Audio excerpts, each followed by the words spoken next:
What's going on?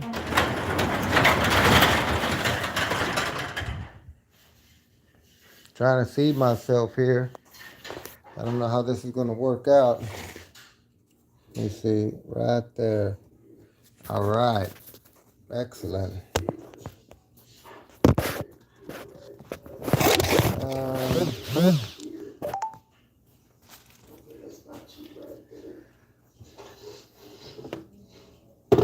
we'll see here. Go not, thank you, go not. Good morning, America. Good afternoon, good evening. Another live on the fly. Another live on the fly. I'm sorry, I just do lives on the fly. We're going to do a Honda carburetor rebuild the proper way. If you're ready to watch, go get your popcorn and your pickle and your Sprite or your choice of drink. We're about to do this properly. We're going to do this properly, and hopefully I can get my messages to work this time around, because last time my messages weren't working. So that kind of was not good. So let me hang on, guys, while we do this.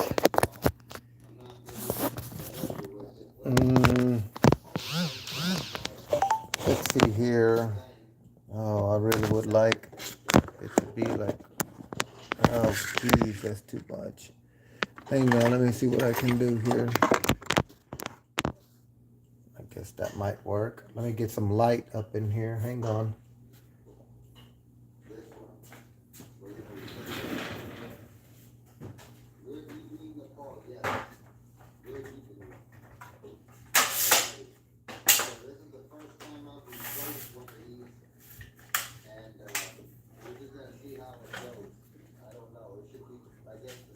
Alrighty.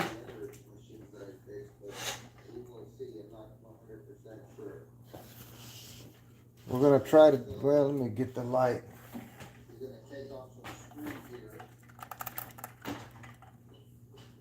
Hopefully you guys can see what I'm doing. So we got a Honda 16100 ZG9 M12. This goes on a Honda lawnmower, push behind lawnmower that most homeowners and commercial guys use to mow lawns. It could be residential lawnmower or it can be a commercial lawnmower. It don't matter as long as it's between a 4 horse and a 13 horse. This is the kind of carburetor that you're going to find on the engine. It's going to be very similar. So this is the kind of carburetor you find on an engine, whether it's a Predator, a Briggs & Stratton, Kohler. It can be a well, not Wisconsin. I don't know why I was thinking that. It can be a Kawasaki carburetor between a 4 and a 13 horsepower. This is what you're going to come across. So what we're going to do right now is we're going to rebuild. We're going to take this one apart and we're going to show you how to rebuild it. Hey Shelly, how are you doing? Thank you for joining my live. Please subscribe and like. I would appreciate that. This is a Honda carburetor that we're going to rebuild, and I'm going to show you guys how to rebuild it the proper way. Maybe you know how to rebuild them already, and if you do, well, I challenge you to watch this. You might learn something. I'm almost positive that you're going to learn something. It's hard to teach an old dog new tricks. Well, I'm an old dog and I'm going to teach an older dog some new tricks. So once again, this is a Honda carburetor. Here's the part number. OEM Honda carburetor. Yeah, you can probably get aftermarkets or whatever, but it don't matter. It's all the same thing. It's all the same thing. They all have the same components inside. It's just that some are built better than others. And that's why you're paying $20 versus $100, because you're paying for the quality of what you're purchasing. So without further delay, let's get into this carburetor rebuild and let's start moving along. If you guys have any questions, shoot them at me, and more than likely I'm going to be able to answer them. So first off, what we want to do is remove this bolt right here. It's a 10 millimeter bolt. We want to remove this bolt, and that's going to remove this bowl. They call this a bowl. If you think about it, it's a little bowl. So we're going to remove this bolt. and this bowl falls out. So let's go ahead and get that done right here. Once again, thank you guys for joining me. Please hit the like and subscribe button. Remember, we're going to take off the one in the center. We're not taking off this one. So if you're looking at the carburetor like this, you got a diagonal bolt. This is a drain bolt, and this is the one that takes the bowl off. This is the one we're going with. So let's take the bowl off. So once we got it off, you got your little washer on this bolt there, that red washer. You want to make sure that it's not cracked, that it's all intact. And if it's intact, you can leave it there. Then what I like to do is, you see how this drain bolt is pointing a certain way? It's pointing this way. I like to get like something and make a scratch right here on the body of the carburetor. Just something like right here. Just scratch it right there so you know it lines up with this bolt. That's important. So I'm just going to scratch it right there. Just make a little line. Nothing big, just that little line right there. And once I do that, I can take the bowl off. And this is a pretty good, well, this is a new bowl, so that's why there's no crud in there. If you look at my other videos, you will see rust, corrosion, all kinds of stuff in there that don't belong in there. This is supposed to be nice and shiny, like you see. Even after 5 years, it's supposed to look like this. When it starts going bad is when you start storing the gas. When you start storing your small equipment, if you're you got a tiller, if you got a weed eater, if you got a lawnmower, and there's gas in it over the winter, this guy right here is what craps out, because it collects all the gas, and then it starts messing up all this other stuff that I'm going to start explaining here in just a moment. Once again, this is your carburetor bowl. This is the float, and you got a needle that's hiding in here that we're going to pull out in just a moment. And then you got the chamber, you got the emulsion tube, you got the jet inside this hole in here. And we're going to take all that apart, and I'm going to show you how to properly clean it, inspect it, replace it if it's needed, or reuse it if it's still salvageable. So here we go again. Once again, we took the carburetor bowl off, and I made a line right there where the drain plug is, just to know how to reassemble it. We take it off. You want to make sure this guy is clean. Next thing you want to do is make sure this is still floating. If it can, see how it drops, it's free.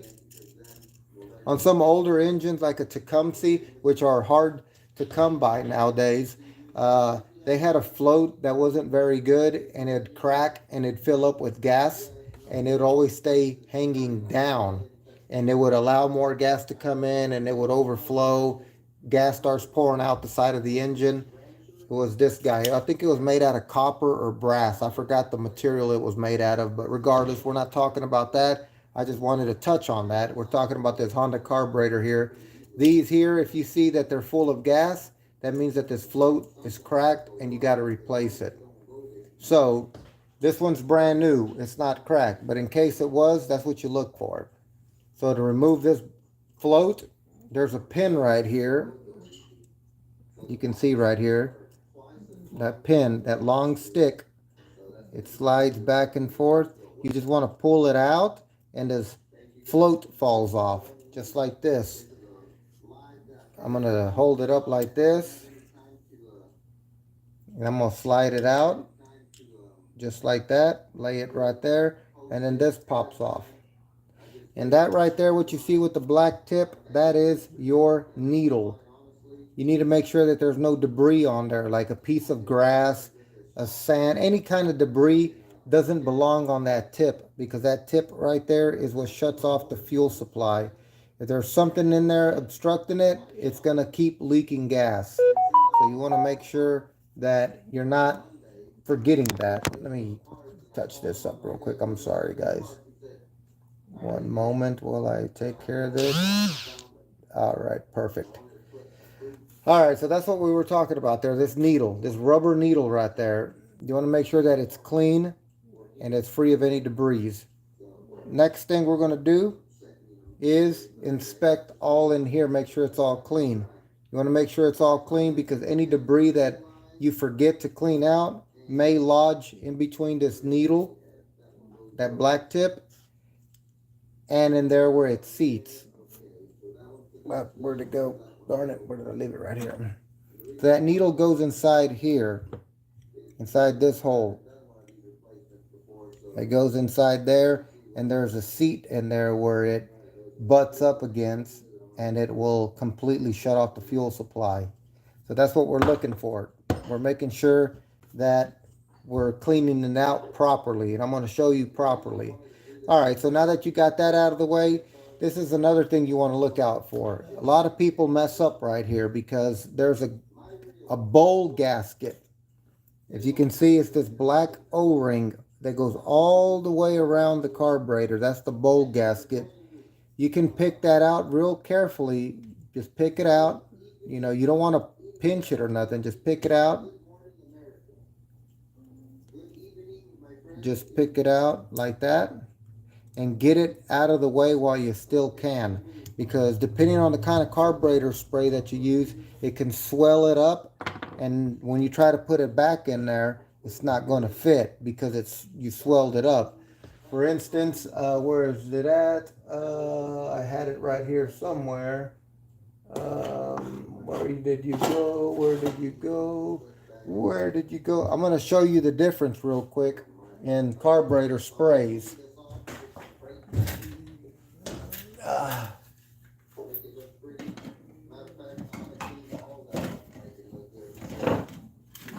Okay, we got that one there.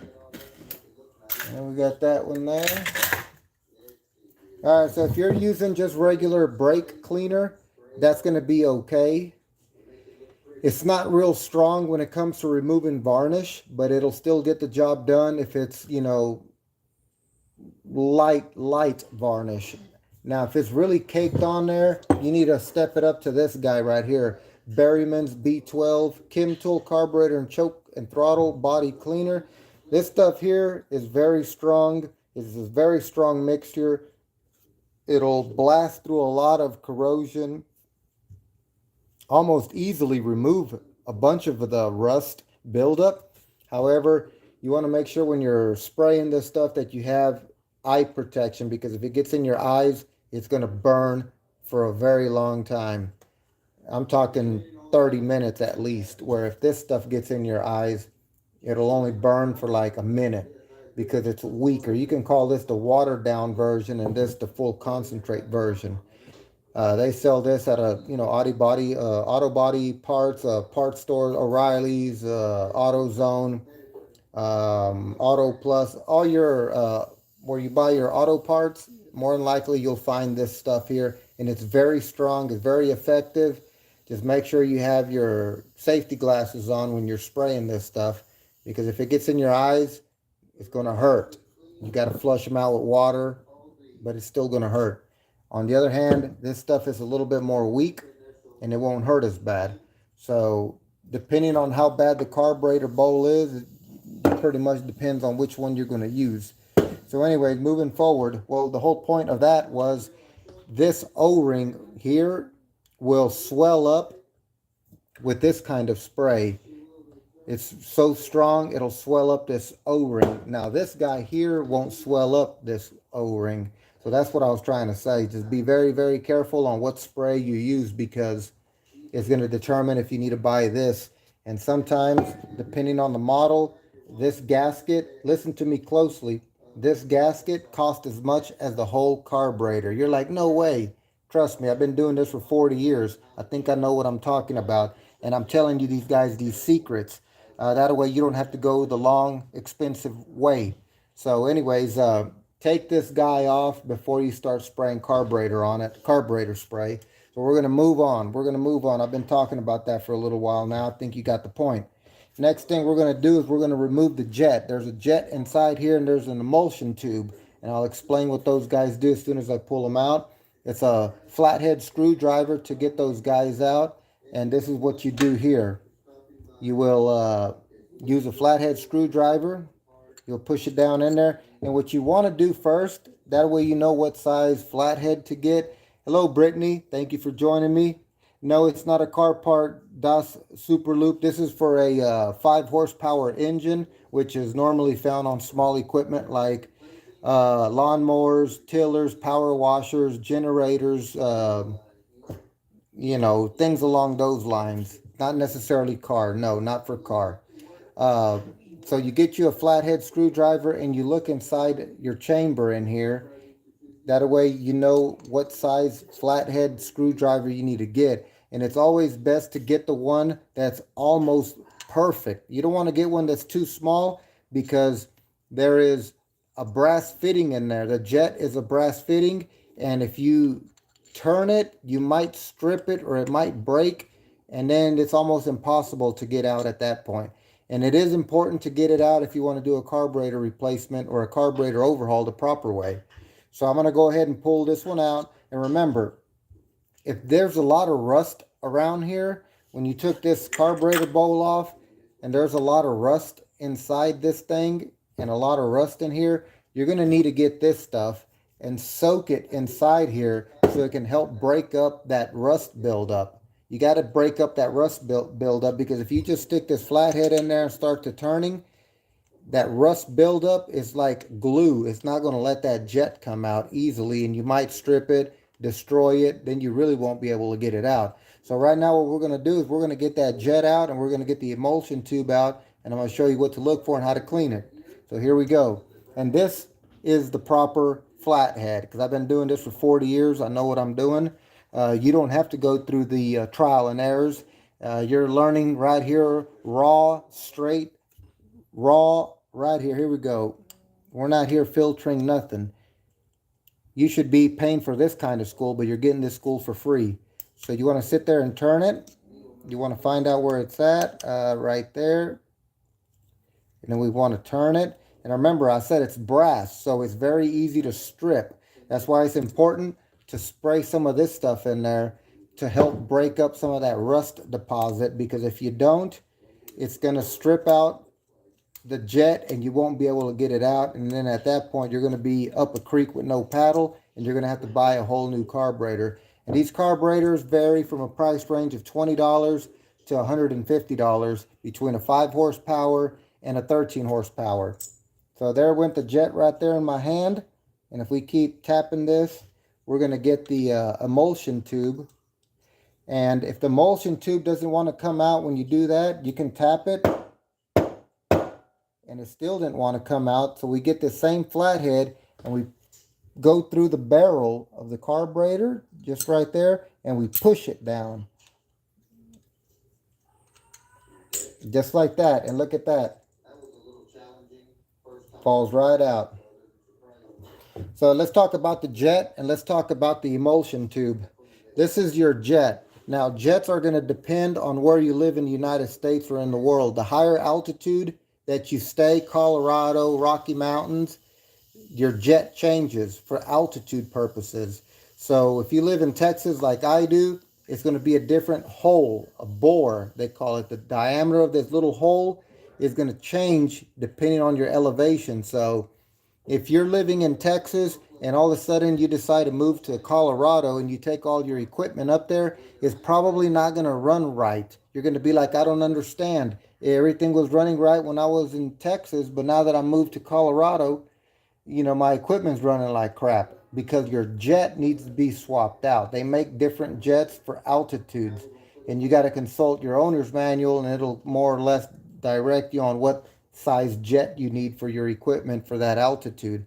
So how do you tell what it is? There's a number on this jet, and this one says number 55S. So if you still live in Texas, you need to go to your lawnmower shop and say, hey, I need a jet 55S, and they'll tell you, oh, that's like a 4,000 altitude jet. Yes, that's what I need, because that's what I pulled out of it. That's what I need. Now, let's say it's still cleanable and you can salvage it, but there's, I don't know if you can see that, but there's a hole there. It's a very, very tiny hole, and you got to push a piece of wire through there to make sure that it's free of any obstruction. And Honda makes this little kit here that you can clean your jets out with, but trust me, you can go to a welding shop, Miller. You can go to what's the other welding shop, Miller, Bobcat, and you can buy a kit to clean out their nozzles, and this is what you're looking for. Let me see if I can open this up.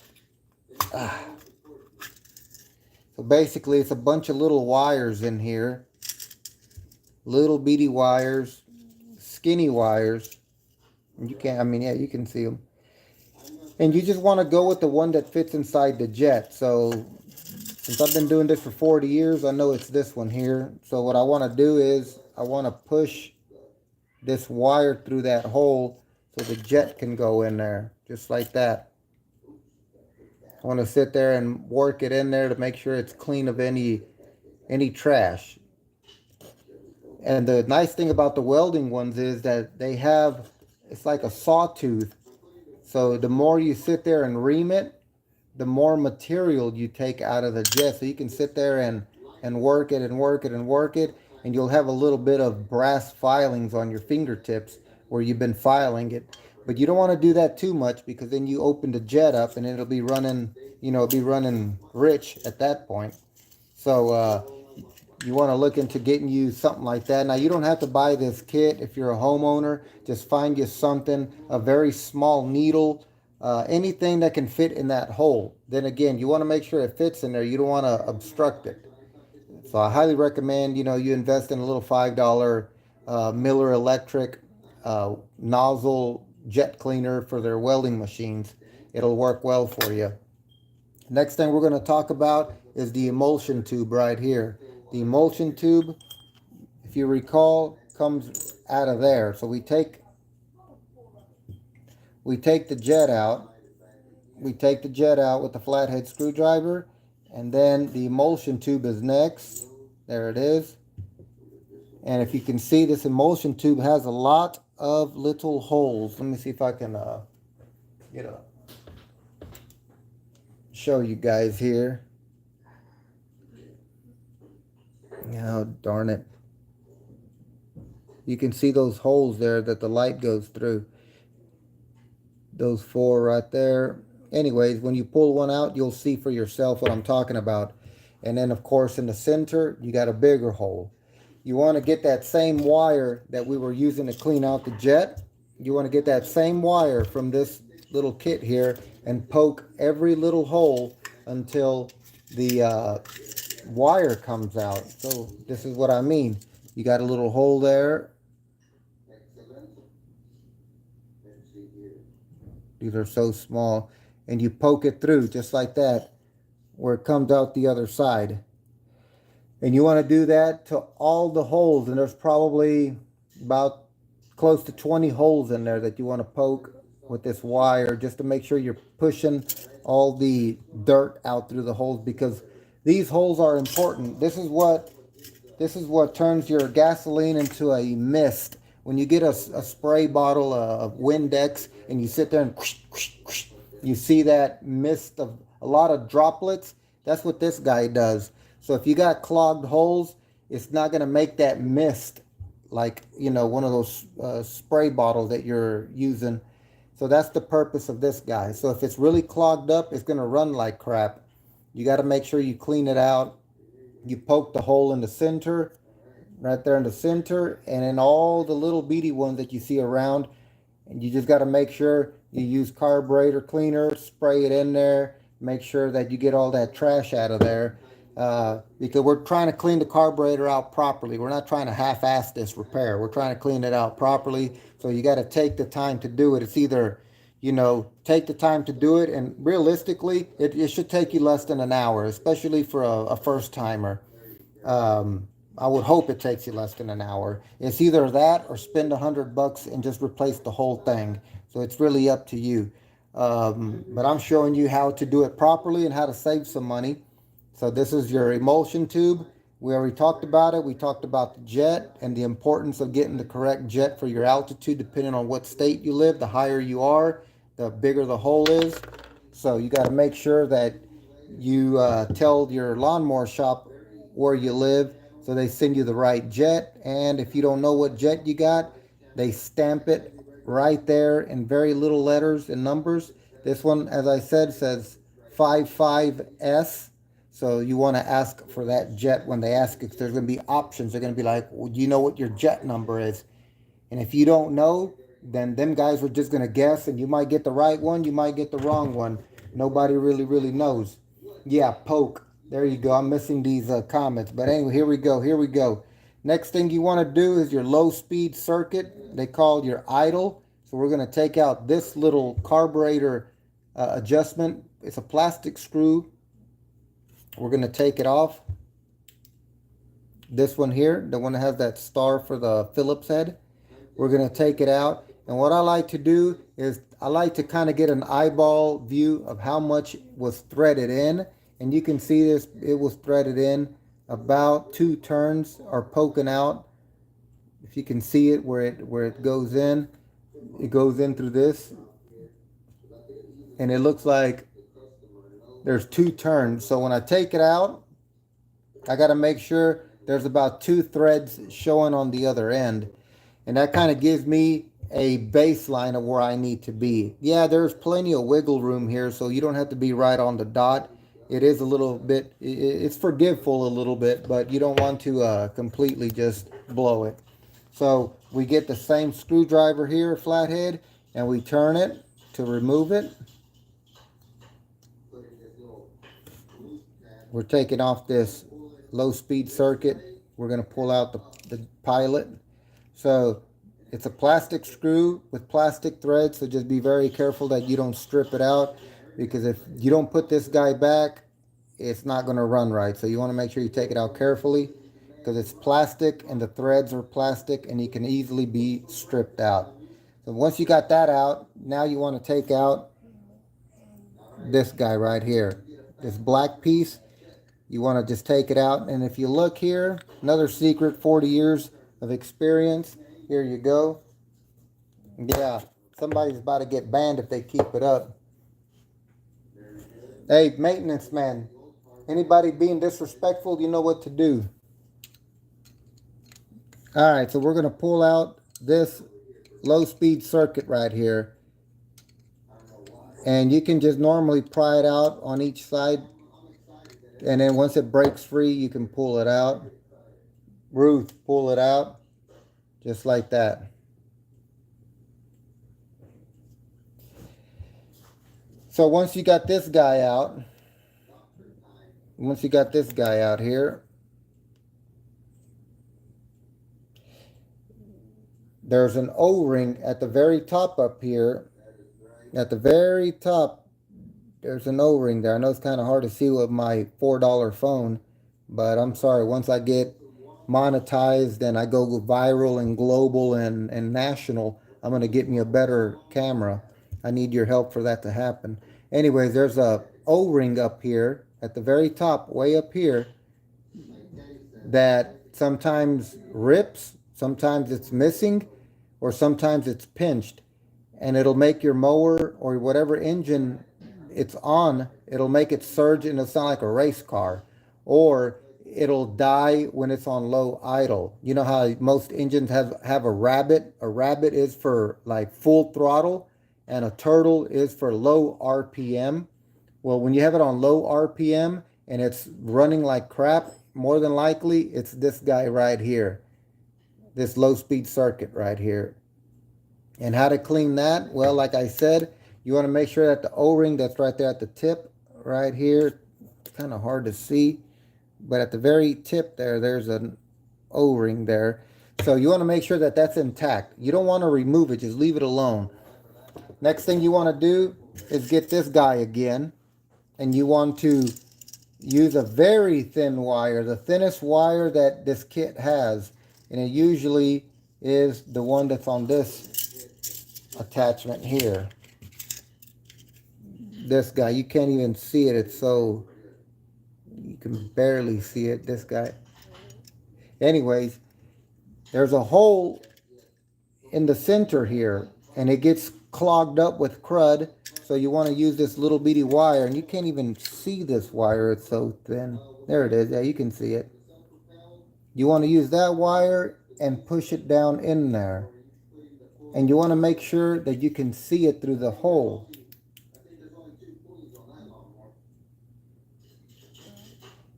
There's a hole right here at the bottom, about halfway. You want to make sure that you can see the wire that it went through, and you want to sit there and just push it in and out a couple times just to make sure you get any crud out.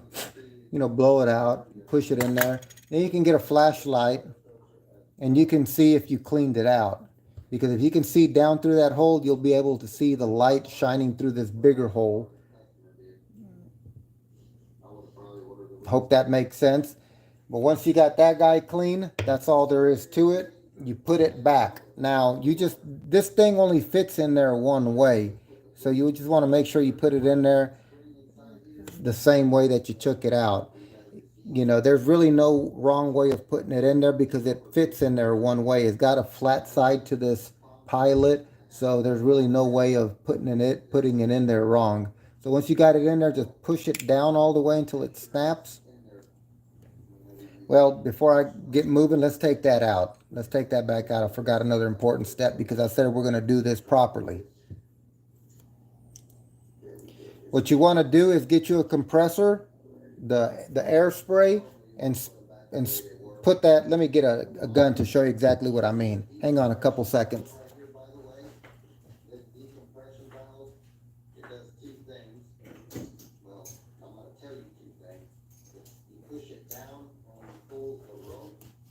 All right, so you want to get you an air compressor hose, and you want to put it inside that hole there. You want to push air in there, full blast. You know, push air in there, and it's going to help blow out any crud that may be stuck in there. You won't be able to see the crud because it's inside these little ports, and it's impossible to see. So your best bet is to just get air compressor air gun, put it in the hole right there, and just let it rip. And once you do that, it may not be a bad idea to get you your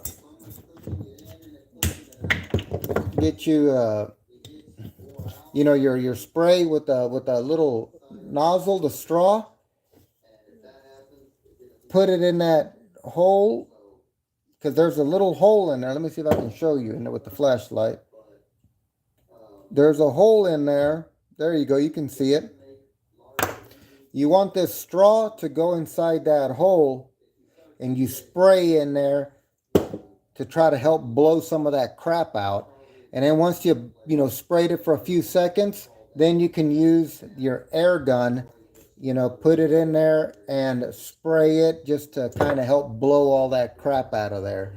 So once you do that, then you put your low-speed circuit back in there. And like I said, it only really goes in there one way. You got to kind of line it up. You got to line it up to fit in there right there, and then it pushes down.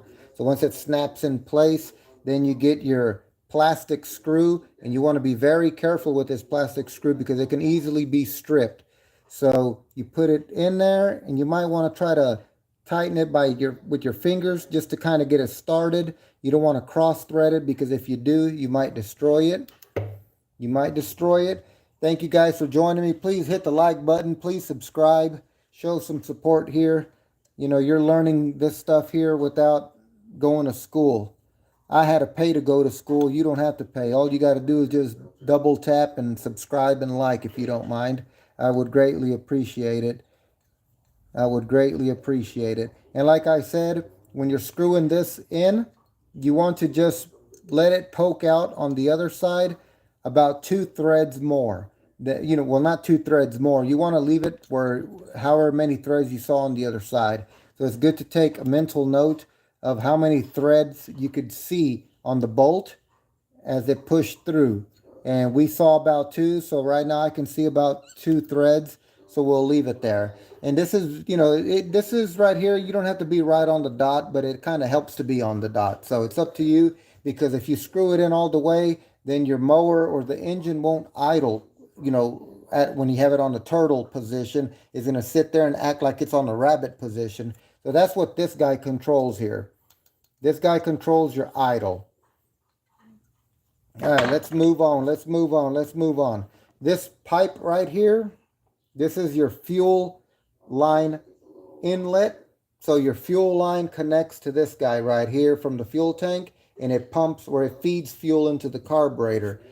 The fuel goes in the carburetor, and then it goes inside this bowl right here. And we're going to start putting everything back together in just a moment. I want to show you a couple of other things. You have this hole right here. You have that hole right there. And if you turn it around this way, on the other side, if you just turn this little butterfly, you'll see some tiny holes. You'll see some tiny holes inside this chamber, some very tiny holes, and they're almost impossible to get to. So you could only hope that the air that you sprayed in there blew them clean and, you know, got all the trash out of there. So let's see what we got here. Very good work, Wak Wak. Thank you, Mabel. My friend from India, how you doing? King Live 2025. My real, how you doing? Yes, yes, yes, yes. One moment, Mabel. I'm sorry, Mabel. One moment. Oh, see, something is wrong with this phone. I don't get why I can't. Man, this is very frustrating. Hold on a second. Let me figure something out real quick. Hold on, guys. This is very frustrating. I can't even make this. This happened when I was at the lake. The same thing happened when I was at the lake. I couldn't read my messages, and then all of a sudden they all popped up 5 minutes later. So, you know, we're trying to do things properly around here. So, one moment. I think I figured it out. Hold on. I think I know what I need to do. Give me a couple seconds, guys. I apologize. Trying to be supportive here. Hang on.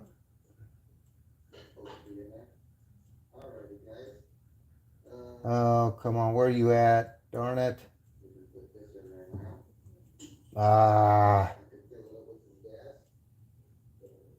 Here we go. Oh. Not good. Oh, gosh. Okay, I don't know. This is not working. I'm getting sidetracked here, guys. 5 more seconds, please. Please give me 5 more seconds. I see you, King Live. I see you, Mabel. My real Ashok. I see you. I'm trying to pin an ID, but I can't pin an ID because I'm too busy over here doing all this other stuff. Golly. I'm sorry. But anyway, let's go back to what we're talking about. So we're going to put the float back on the carburetor. And sometimes these needles will come off. Sometimes they don't. It just depends what brand. Sometimes if you shake it like that, it falls off. And it's kind of a little bit of a pain in the ass to put back in. But thankfully, Honda got smart. They put a spring in there to keep it in place. So if it falls off, then that's your fault. So you just slide that back in there. And once you got it in there, you want to put this pin back on. This little pin. You want to put it back through the hole, just like this. You got the little hole right there. It's kind of hard to see because it's all white. Anyways, here we go. Right there. And you kind of got to pick up the bowl or the float. Oops, nope. See how I messed up? I got to pull it out. This is easy, but I'm trying to make a career out of this. So there we go. There we go. Now it popped through. See how it went through? And now this bowl moves. You want to make sure that this float is very free.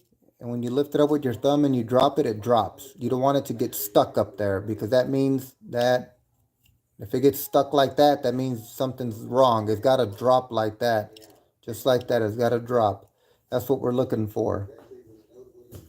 So now that you got that on, we can put the emulsion tube back in. And yes, you got to put this in the correct way. You know, there is, I guess, a backwards way you can put it in. Let's see. No, there's not a backwards way. It won't let you put it in a backwards way, which is good. So it only goes in there one way. And your jet obviously goes in there one way. So you get your screw, your flathead screwdriver, and you want to sit there and twist it until it stops. So once you feel that it stops, once you feel that it stops, you want to give it like an extra quarter turn or a fifth of a turn. Not too much more, because remember, it's brass and you don't want to strip it out. So you sit there and turn it. And no, you don't got to put no kind of Loctite or nothing like that, because this is going to be soaking in gas. So eventually, with time, the gas will dissolve that Loctite. You just want to get in there nice and snug. So once you feel that it stopped, like right there, you want to just give it, you know, a tenth of a turn, whatever you possibly can. You can't do too much, because once it bottoms out, it bottoms out. And if you try to sit there and put the death grip to it, you're going to probably strip out the flathead side of the jet, which whenever you try to remove it for the next time, is going to be tough. Next thing we want to do is put the O-ring. Remember, we took this O-ring off because we don't want carburetor spray to get on it, because it'll swell it up and then it won't fit nicely where it's supposed to go. It'll be like an oversized ring, an oversized bowl gasket. And speaking of bowl gasket, here's another thing. Hello, my real. Hello, I'm good.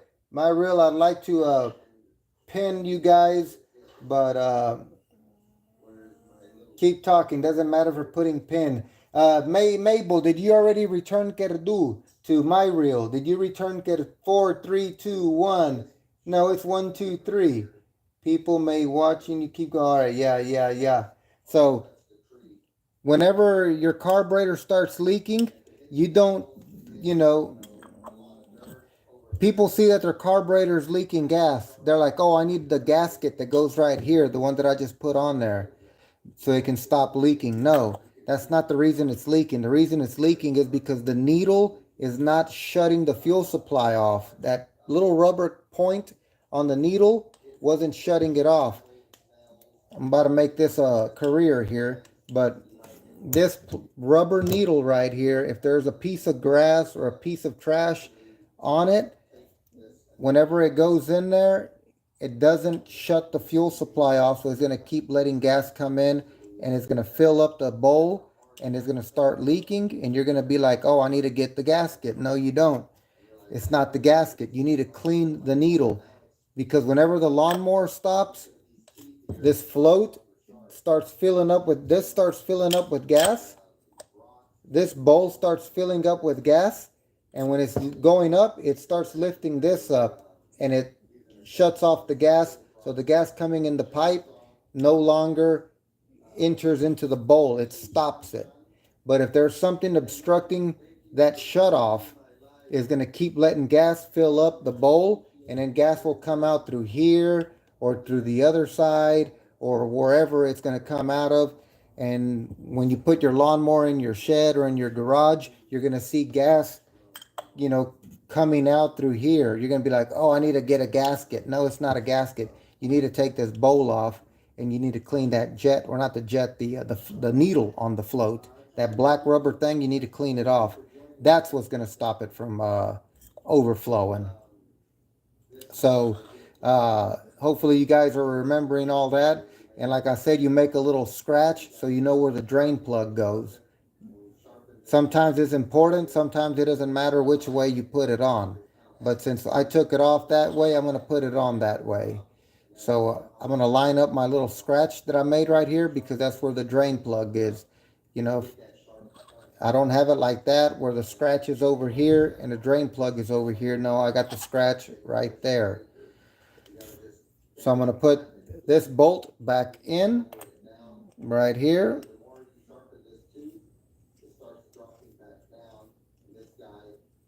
And you can just get your little battery powered and just tighten it up. And you want to make sure that it's perfectly flush against the surface where the bowl sits. I've seen it where you get it wrong and it's offset a little bit and you're tightening it and you'll ruin the bowl. So you want to make sure that you put the bowl and it's sitting right on top of that O-ring gasket correctly. That way you don't destroy your bowl, because once you distort it, there's no hammering it out and trying to bend it back into shape. It's trashed and it's done. So with that being said, guys, y'all got any questions or anything about this carburetor or something that maybe you want to learn about? I'm taking questions at this point. Anybody got anything? Sonny Bobby, hello Sonny. Mabel, very interesting. Yeah, 1, 2, 3. I'm sorry guys, I'm trying over here to pin ID, but Mabel said don't worry about it, just keep talking. Yeah, Mabel, did you return Kerdu?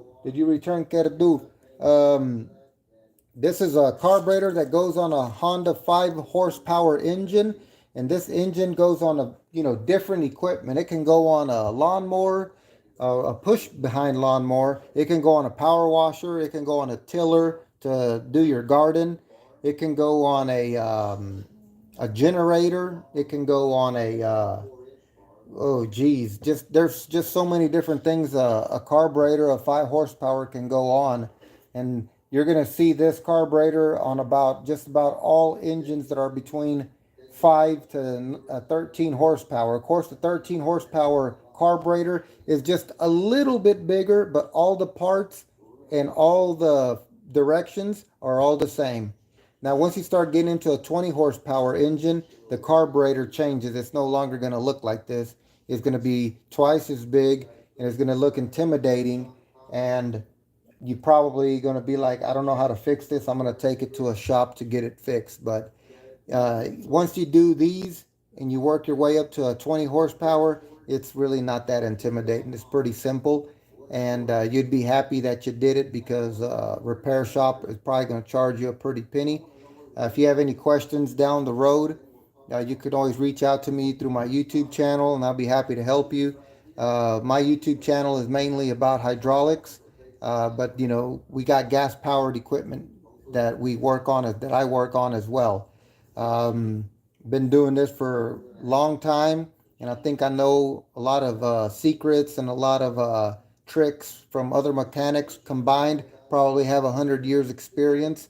So it's always nice to share that with other people that are interested, that want to learn, but nobody teaches them. Well, in my channel, you'll learn a lot of stuff like that for free. I just ask that you guys subscribe, that you support me in that manner. Hit the like button. A little bit of encouragement. Giving away all these secrets and getting no positive feedback from the audience is a bummer, but it is what it is. I'm not doing this, strictly for that. I'm doing this just to share it, because one day I'm not going to be here, and I want to show somebody the ropes. That way they know how to fix their own equipment, and how to show somebody else.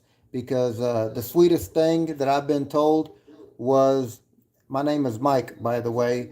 I had a guy tell me one time that what I taught him, he was able to get a job. And that was pretty touching. It touched me. It really did. So if I can do that again, then, that'd be awesome. Especially if somebody can, let me know, like, hey, whatever you showed me or whatever you did in so-and-so video, that helped us get out of a bind. That's awesome. And I really appreciate that. Not a lot of people like sharing stuff like that, because they feel like they went through it the hard way and they want you to go through it the hard way. But I'm not that kind of person. If you see my videos, you'll see that. But that's a whole different topic for another day. Any questions? We got any questions coming in? We don't have any questions. Mabel, any questions? Do you want to do a co-host live? Even though I'll be like Lee, I don't even know how to do like Mabel. What do I do? But anyways, guys, like I said, this came off of a Honda 16100 ZG9 GX120-GX390 carburetor. This carburetor fits like on 15 different machines, and not all carburetors are equal. To say, you can't just say I have a 5 horsepower engine and I need a carburetor. You need to be specific. You need to be specific. One carburetor does not fit all. I can't stress that enough. It's like going into an auto parts store and saying you got an engine that's this big and that tall, and the air filter is up here and it's red. I need an air filter. That's not enough information. I need model numbers. Give me the model number, or bring the whole engine with you so I can go out to the car and look at it. That way I sell you the right part. Can't stress that enough, where people think that one carburetor fits all, and that's not the case. That is not the case. Hey, M&G, wow, that carburetor can go in all kinds of things. I always learn something from you. Yeah, it can. This carburetor probably fits 15 different engines. But you got to be specific with the carburetor, because it depends how much gas and air goes through this body, this barrel right here. That's where your gas and air go through, and it emulsifies it when it goes into the piston and cylinder. It's already like a mist. That way, when a spark plug sparks, it blows up and it makes that combustion. That's what it's all about. This carburetor is what causes that. In the winter time, whenever you store your carburetor, or whenever you store your equipment, everybody always drains the gas out of their out of their gas tank. Everybody always drains the gas out of the gas tank. They get a flashlight, they look inside the gas tank, and they're like, hey, it's dry. I did a good job. That means I can store it, and when I go to use it in March, April, when the grass starts growing, I'm going to fill it up with new gas, and it should start up easily. It's not going to start up easily because there's still gas in this bowl, and it's enough gas to turn into rust, to turn into gel, to turn into crap, and it's going to clog it up. That's why they got this other bolt right here. That's your drain bolt. So once you drain out the gas tank and you're going to store your equipment over the winter, drain out this bolt that's diagonally screwed in. This is to take the bowl off. This one here is to drain the gas out. If you take this one out, this bowl does not come off. It stays intact. Watch. This is your drain. That's why it's sideways. You take this guy out, and it drains all the gas out. And once you drain the gas out, you can put it back in, tighten it back up. Your gas tank is dry. Your carburetor bowl is dry. Chances are, when you go use it March, April of next year, it's going to start, because there's nothing in here that's going to clog it up. That's very important to know. Now, this is a carburetor that's operated by a float. If you have a carburetor like this, let me go get this one.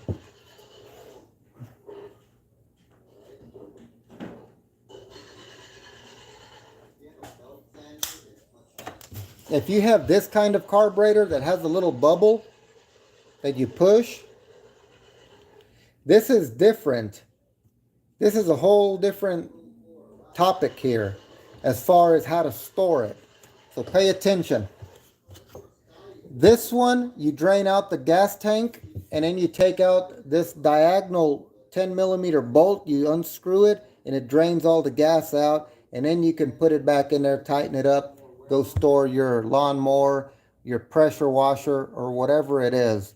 And if you're going to store something for more than a month, I highly recommend that you drain this out, because gas starts to go bad 30 days from the day it was refined.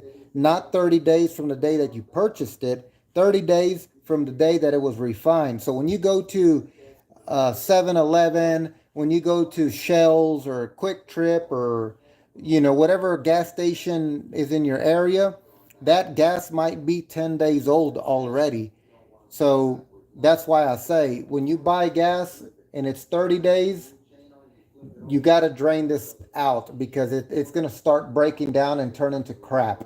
Now, if you buy premium gasoline will last a little longer than regular, but after about, 2 months, you want to drain it out, because premium gasoline degraded. It's no longer premium. It's probably just regular gas at that point because it degraded, it lost some octane, so it's no longer premium, it's regular fuel at that point. And I mean, it's still going to burn, don't get me wrong, but any longer than that, it's going to start breaking down and turning into jelly, and it's going to start clogging up this bowl, and then the gas is going to start clogging up, and it won't go up that jet, it won't go through the emulsion tube, and your lawnmower is going to be hard to start, or your pressure washer, your garden tiller, whatever it is that you're trying to start is not going to work because it sat with fuel for too long. Fuel nowadays is crappy. In 30 days, it's crappy. You can put fuel stabilizer, and some fuel stabilizer says it's good for 2 years. That's not true. You can quote me, that's not true. The longest you want to keep fuel with stabilizer is maybe 3 months. And that's putting stabilizer in it at the day that you buy the gas. You pour some stabilizer into the gas tank. That way you treat it immediately. You don't wait 2 weeks to treat the fuel. You treat it the day you purchased it. It's like when you go to the grocery store and you buy some milk and you leave it on your kitchen table and you go to sleep and you wake up in the morning and you're like, oh, I forgot to put it in the refrigerator. Let me grab it and put it in the refrigerator. It's too late. It's spoiled. It ain't going to do you no good to put it in the refrigerator because it's spoiled. Same with gas. You got to put stabilizer in it the day you buy it to ensure that it's going to last you 2 months, a month and a half or whatever the case may be. Always in spray can of start fluid in the. Okay. What's going on, Blake? Let me read some of these messages real quick, guys. I'm sorry. I want to get to some of these guys. I got a mower to this spring after replacing carburetor and fall. I cleaned it, got it to run. I'm down to spark plug and ignition.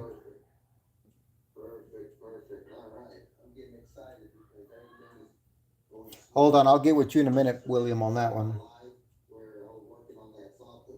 So William's saying I got a mower to run this spring after replacing the carburetor in the fall, and I cleaned it and got it to run. I'm down to spark plug ignition, ran great for about 30 minutes, shut it off. Well, what's the oil level look like?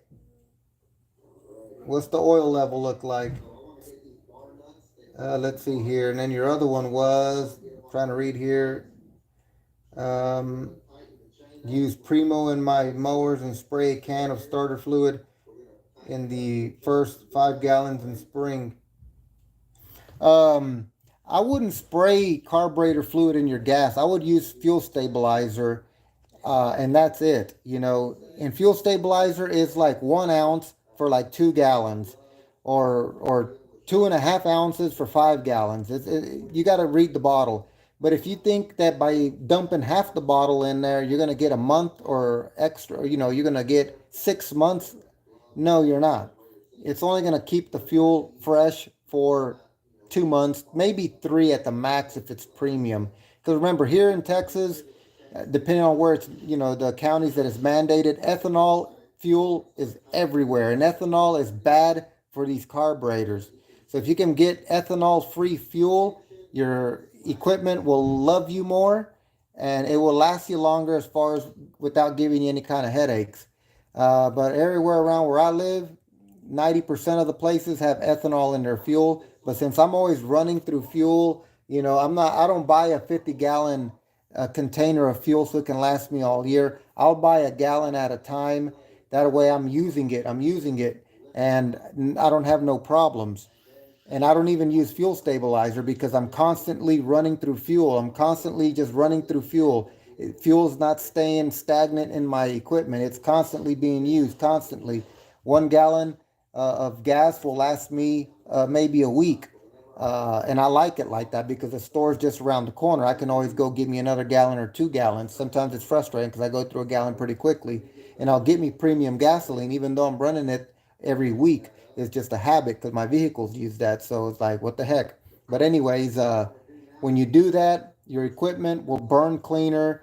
The spark plug won't be carboned up as much. Your air filter, as long as your air filter is clean, you're good to go.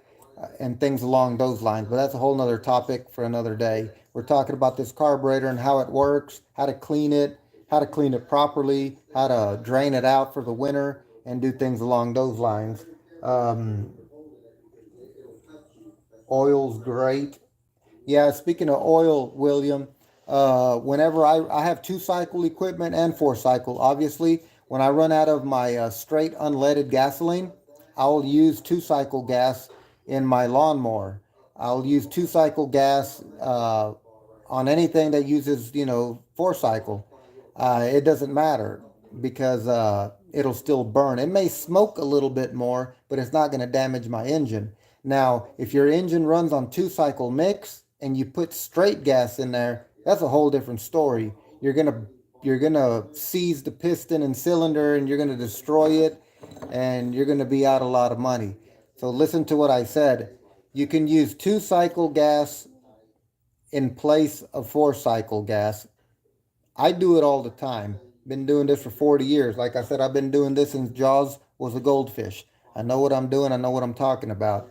And I'll even put 2 cycle gas in my car. I don't care. It's going to still burn as long as I got about half a tank in there. But, that's a whole another topic as well.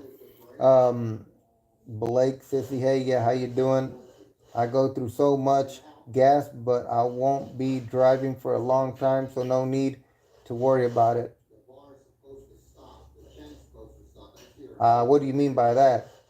I don't think I understood you, Blake.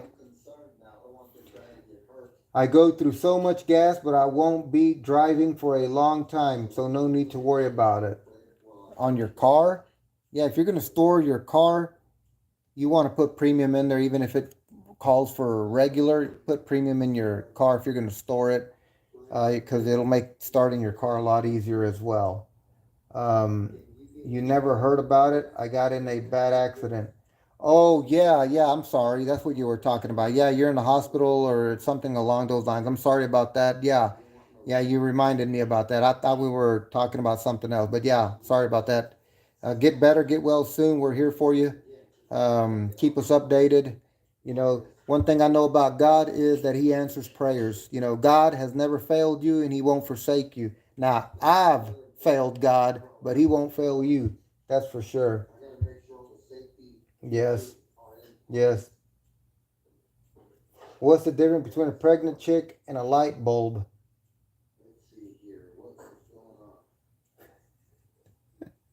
All right, Max. All right, that's good. So, anyways, guys, I don't want to keep this longer than what it should be. You guys got any questions regarding this carburetor, or maybe questions about equipment that you're trying to repair, questions that you came across trying to repair your equipment? I'll take some questions for maybe the next 5 minutes. I don't want to keep you guys too bored. I know we've been having a pretty hot topic here, and I want to keep it hot. I really do appreciate you guys sticking along with me this whole time. Hopefully, you guys learned something. I've been doing this for a very, very long time, ever since, Jaws was a goldfish. So, somebody telling me that I did something wrong or I explained something wrong, I'll challenge them to that. They both will kill your dog. Okay. All right, well, we're talking about carburetors here, Max. Let's stay on topic, Max. I got some Sharks moderators that they'll chuckle a couple times at a joke, but let's limit that stuff. We're talking about carburetors, gasoline, carburetor cleaner, jets, emulsion tubes, floats, bowls, all that good stuff. If you want to talk about jokes, and don't get me wrong, we do appreciate jokes and humor, but right now we're trying to keep it topic related and strictly headlines. So thank you for joining me nonetheless. But if you want to talk about carburetors, let's hear some questions. They both will kill your dog. Excellent. Excellent. Guys, well, if I don't have any more questions, then I'm going to go ahead and call this live good and go ahead and shut her down. Once again, this is Mike with M&G Hydraulic Technologies. This was just a little live on the fly. I've been doing lives on the fly probably 3 times this week. And, as things pop up, I'm going to keep doing them.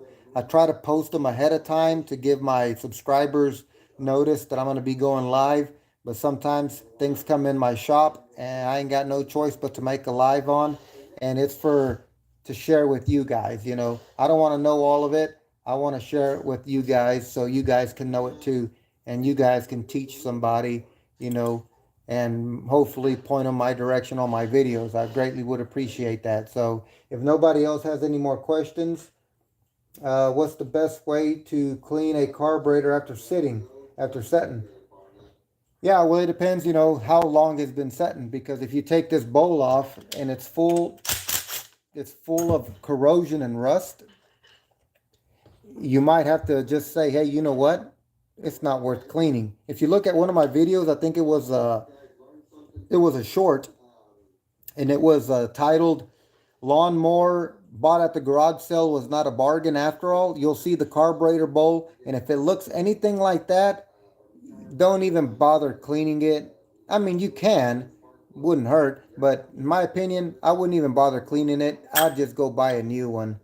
Carburetors, once again, depending on where you buy it from, you can buy it from Amazon, or you can go through your OEM equipment dealer and pay 3 times as much, but at least you know that it's going to work. Carburetors from Amazon sometimes have to be adjusted, whether it's this kind or oh, you know what? This is what I was talking about. I'm sorry, guys. I got sidetracked. I was talking about the other carburetor.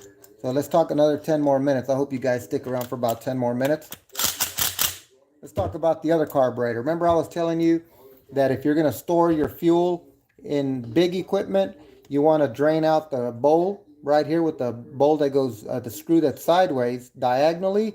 This one drains the fuel that's inside this bowl. So you drain the fuel out of your gas tank, but there's still fuel inside this bowl. And the way to get it out is through this screw. You unscrew and it drains it out. Then you put the screw back in and you're good to go.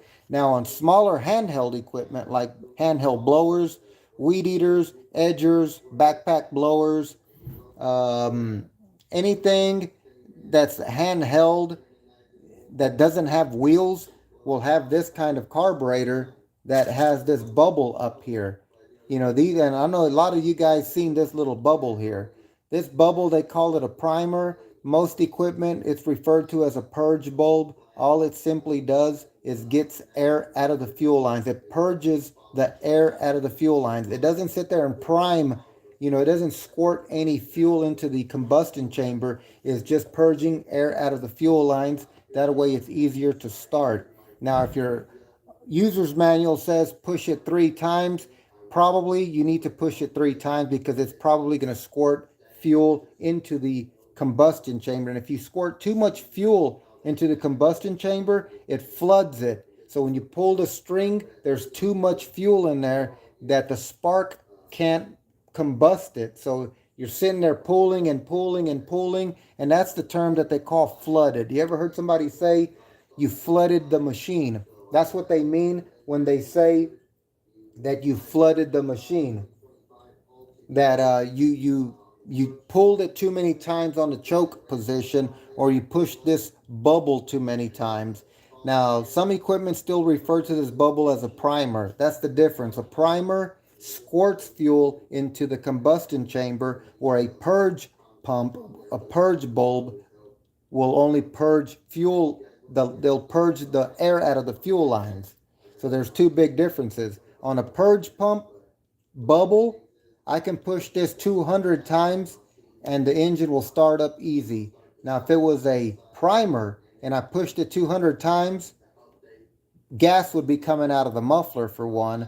But let's say gas didn't come out of the muffler, it'd be extremely difficult to start because I flooded it with too much fuel. Now, what I wanted to talk about on these kind of carburetors was the gaskets. This carburetor has a float.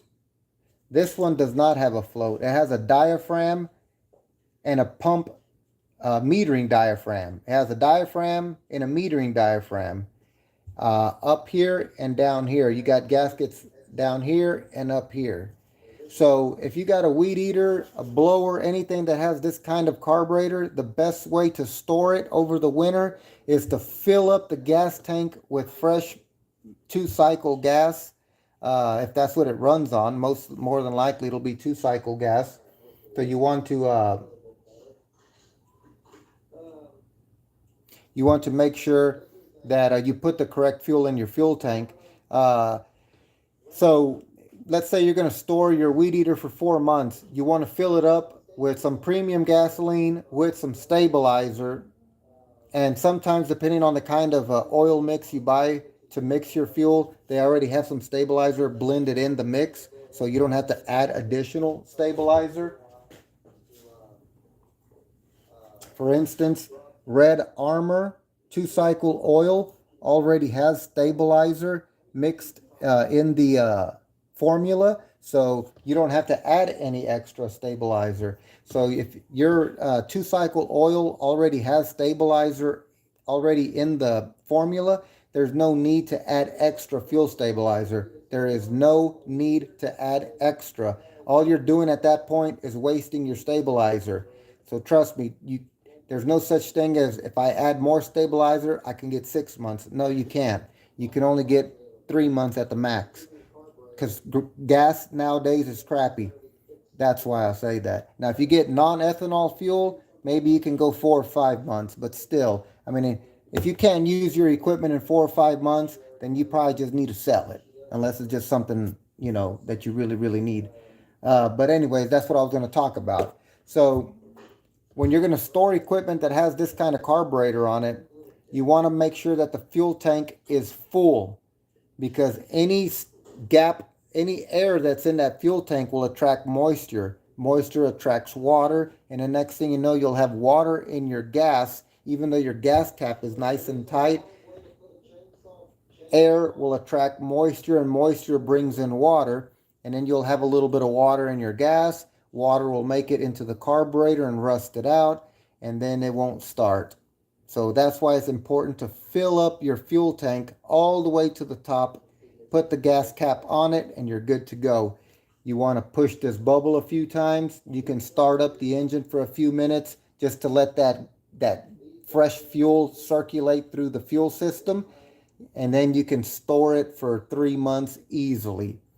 And what I would recommend, once you bring that weed eater out of storage, you dump out that gas, you put fresh fuel mix in there, you push the bubble, and then you start it up. That way the engine starts up with fresh fuel, not that 3-month-old fuel. Even though it still may run with that 3-month-old fuel, there's no need to risk it. Just pour it out, fill it up, push the bubble a few times, and start it up, and it should start up easily like the day before you stored it. So hopefully that helps you out there. And this is the other side of that story.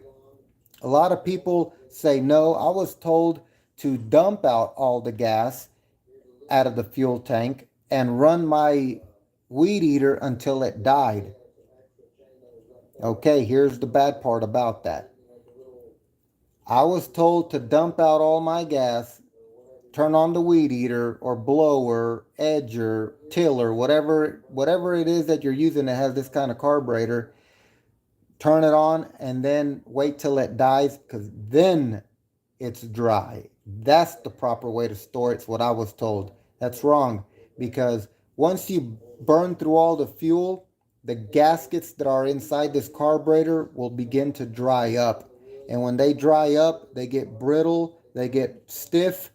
And when they get stiff, they're not going to get soft and moist no more when you put fresh fuel in there. They're destroyed at that point. So that's why I'm saying it's important to keep the fuel tank full of fuel when you got these kind of carburetors. And you're going to store it, for 3-4 months. Keep it full. Premium gasoline, once again, I can't stress that enough. Premium gasoline. And it doesn't hurt if you can to turn on the machine once a month, just to let it know that, hey, I'm here. I ain't forgot about you, because sometimes the machines want to know that they're not forgotten about. But even if you wait 4 months, dump out that fuel, put new fuel in there, pump up the bubble, and it should start up. Again, you do not want to run the machine dry of fuel, because you're going to dry up the diaphragm gaskets that are in here. And once you do that, it's over. Yeah, you can buy an overhaul rebuild kit. Sometimes it works, sometimes it won't. Why risk it? Just do it properly, as I said. So once again, guys, I truly appreciate you guys hanging in with me through this carburetor tutorial here. You don't understand how much it means to me to have your participation in these lives that I do. I'm a small guy. I'm not a, I don't got many subscribers yet, but with each and every one of you that subscribe to my channel, it brings me joy and pleasure, and it encourages me to do more and share my gifts with you guys. If there's no more if there is no more questions, then as I said a little while ago, I'm going to go ahead and call this short or this video good to go. Once again, it's Mike with M&G Hydraulic Technologies. I'm in North Texas. I appreciate wherever you guys are from. Let me know there in the comments where you're from and if I helped you or how I can help you. That's what I'm here for. I'm here to spread the good news, and I hope you agree with that. So once again, I really do appreciate you guys' time. I'm at an hour and 15 minutes, so I'm going to go ahead and end it. And once again, I truly thank you. I love all you guys, and I appreciate your time and consideration. Goodbye. God bless you.